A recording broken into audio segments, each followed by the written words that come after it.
क्या आप सबने ब्लैक होल के बारे में सुना है? सुना ही होगा, हम सब ने बचपन में सुना था कि किस तरह से ब्लैक होल हमारी धरती को निगल जाएगी और हमारी धरती खत्म हो जाएगी। तब आपने सोचा कि ये ब्लैक होल होते क्या हैं? ये ब्लैक होल मिलते कहाँ हैं? और किस तरह से इन ब्लैक होल की पहचान की जाती है? ये सब कुछ क्वेश्चंस आपके दिमाग में तो आए होंगे। चलिए इसका जवाब ढूंढते हैं। सबसे पहले तो मुझे ये बताइए, हमारा जो स्पेस है वो किस कलर का है? ब्लैक कलर का। तो उस ब्लैक कलर में एक और ब्लैक होल किस तरह से आइडेंटिफाई किया जा रहा है?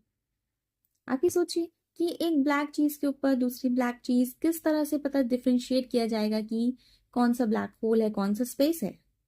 चलिए फिर ये समझते हैं कि ब्लैक होल होता क्या है। सबसे पहले तो जो स्पेस है वहां पे एक एरिया होता है जहां ग्रेविटेशनल फोर्स बहुत ज्यादा होता है। इसी ग्रेविटेशनल फोर्स के कारण से उस एरिया से कोई भी रोशनी, लाइट बाहर नहीं आ पाती है। और अगर उस एरिया से रोशनी हमारे तक पहुंच ही नहीं पा रही है तो हमें किस तरह पता चलेगा कि वहां कुछ एग्जिस्ट करता है? वो एरिया तो टोटली हमें डार्क दिखाई देगी।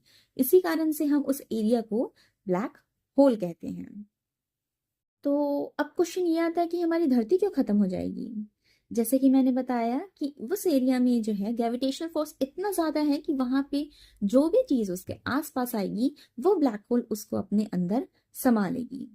अब ये बताइए मुझे कि आप कैसे पहचान सकते हैं किसी भी ब्लैक स्पेस में कि वहां पे कोई ब्लैक होल है, जबकि वहां से कोई रोशनी एमिट नहीं हो रही है, हमारे तक कोई रोशनी पहुंच ही नहीं रही है। तो हमें पता ही कैसे चलेगा कि वहां पे कुछ एग्जिस्ट करता है? सोचिए। जैसे कि आपने एक कॉन्सेप्ट देखा होगा सोलर सिस्टम का, किस तरह से जो हमारा सन है उसके अराउंड सारे प्लैनेट्स रिवॉल्व करते हैं। किस लिए रिवॉल्व करते हैं, किस कारण से रिवॉल्व करते हैं? एक स्ट्रॉन्ग ग्रेविटेशन फोर्स के कारण से। उनके बीच में भी एक ग्रेविटेशनल फोर्स है जो उनको बाइंड करके रखा हुआ है, जिसके कारण से वो सन के अराउंड रिवॉल्व कर रहे हैं। इसी तरह से ब्लैक होल के जो एरिया है वहां पे इतना ज्यादा ग्रेविटेशनल फोर्स है कि उसके आसपास के जो बॉडीज हैं वो उसके अराउंड रिवॉल्व करना स्टार्ट कर देते हैं। अब एक ब्लैक एरिया के अराउंड अगर कोई बॉडी रिवॉल्व कर रही है तो इसी तरह से आइडेंटिफाई किया जाता है कि उस एरिया में है ब्लैक होल। आई होप आप सबको समझ आ गया होगा कि ब्लैक होल सबसे पहले तो कहाँ मिलते हैं, सेकंड ब्लैक होल होते क्या हैं, थर्ड किस तरह से ब्लैक होल को आइडेंटिफाई किया जाता है।